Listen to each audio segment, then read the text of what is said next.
falar agora, Josias, sobre Fernando Collor de Mello, já que a Mônica puxou esse assunto. Coloca aqui na tela, por favor. Eu vou abrir a página aqui do UOL só para eu poder ter a notícia aqui certinha.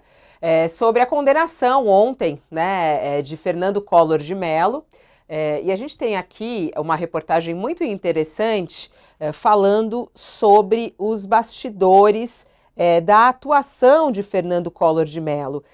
E nessa reportagem do Carlos Madeiro, ele traz mais detalhes, porque ontem o STF condenou por maioria Fernando Collor de Mello, ex-presidente da República, por crimes envolvendo a BR Distribuidora. A votação foi 8-2. Já tínhamos falado aqui a respeito disso, Josias já tinha dito que isso realmente iria acontecer. Agora a questão ele vai cumprir em regime fechado? O relator Edson Fachin defendeu uma sentença de 33 anos em regime fechado, maior do que a pena pedida pela Procuradoria da República, que foi de 22 anos. Os ministros ainda vão definir como essa pena será aplicada a Collor e a outros réus. A dosimetria deve definir em qual regime o ex-senador deve iniciar o cumprimento da condenação. Nessa reportagem do Carlos Madeiro de hoje, ele fala que Collor usou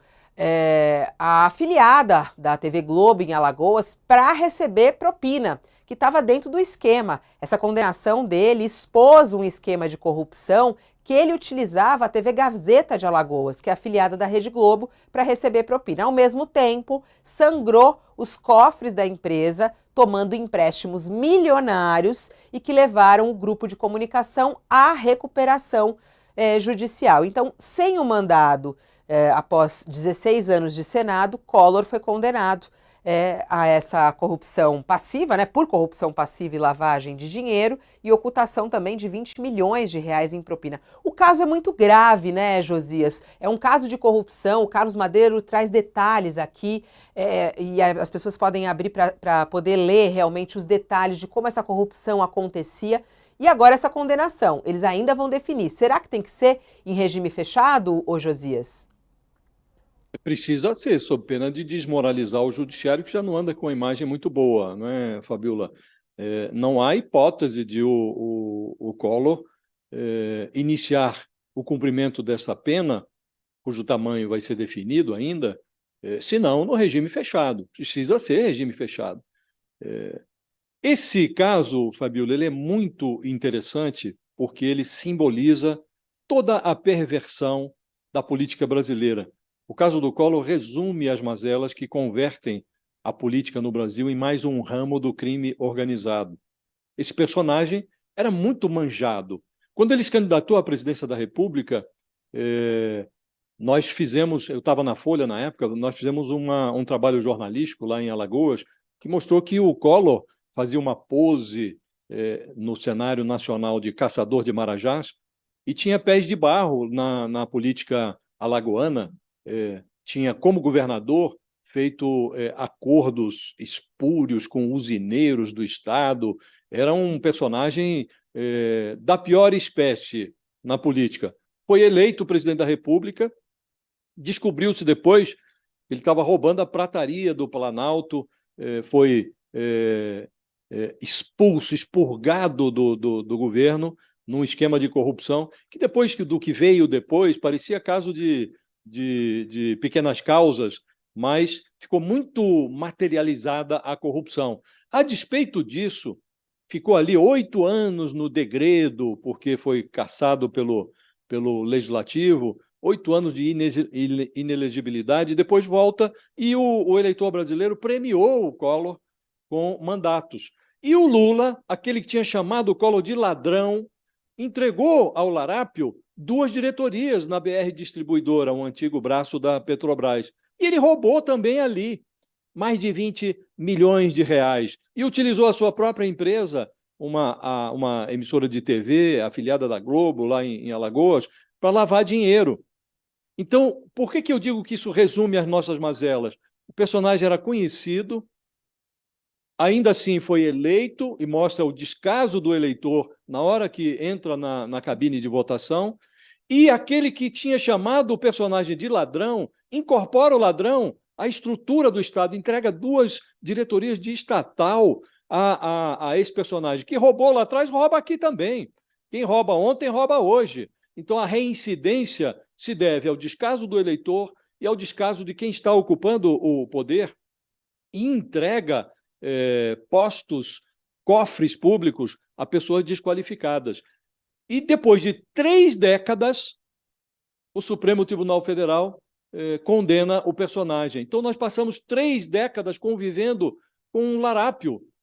O larápio saía e entrava do organograma do Estado, fazendo as suas estripulias, plantando bananeira dentro dos cofres do governo, e nós convivemos com isso durante 30 anos. E agora estamos discutindo aqui, Fabíola, se esse personagem deve começar a cumprir a pena dele em regime fechado ou não. É claro que tem que ir para trás para trás das grades, tem que ir para dentro de uma cela, sob pena de desmoralizarmos a democracia brasileira, de chegarmos à conclusão de que, de fato, a democracia se converteu numa cleptocracia e que todos são inimputáveis. Não há outra alternativa senão encarcerar o Fernando Collor. Qualquer alternativa fora disso será a desmoralização. Não, nos relatos, né, dos próprios ministros do STF, a Carmen Lúcia usou o termo amargura cívica, né, falando, me causou enorme, eu diria quase uma amargura, não pessoal, mas uma amargura cívica, quando eu vi que estes fatos se dariam de 2010 a 2014. Ela falando sobre os episódios de corrupção ao trazer, né, a condenação. Gilmar Mendes absolveu Collor, é importante dizer nesse julgamento, né, Josias? É verdade. Absolveu Collor e aproveitou também o julgamento ali para poder criticar a Lava Jato mais uma vez. Ele disse, abre aspas, é longo o histórico de relacionamento entre doleiro responsável pela evasão de cifras com personagens da Operação Lava Jato. Notadamente, o ex-juiz ele incluiu o nome do Sérgio Moro e do Deltan na coisa do Collor ali, né? Mostrando que ele tá com o fígado, né, ô Josias? E aqui não tem muito sentido, né, Fabíola? Porque o caso do Collor foi submetido, como ele tinha mandato de senador, foi analisado na Procuradoria-Geral da República, denúncia, investigação feita sobre Lula, denúncia recebida, enviada ao Supremo sob Dilma e conversão da denúncia em ação penal já no governo Temer. O Gilmar Mendes, ele se serve de uma linha que é classificada, é chamada, apelidada de garantismo. Essa linha garantista comporta 2 tipos de interpretação. Numa interpretação, o garantismo é visto como garantia de que os réus serão tratados nos limites do devido processo legal. E noutra interpretação, o garantismo é enxergado como um eufemismo para a complacência de magistrados com malfeitores poderosos. Então, é preciso escolher, quem observa precisa decidir que tipo de garantismo está sendo manuseado pelo Gilmar Mendes.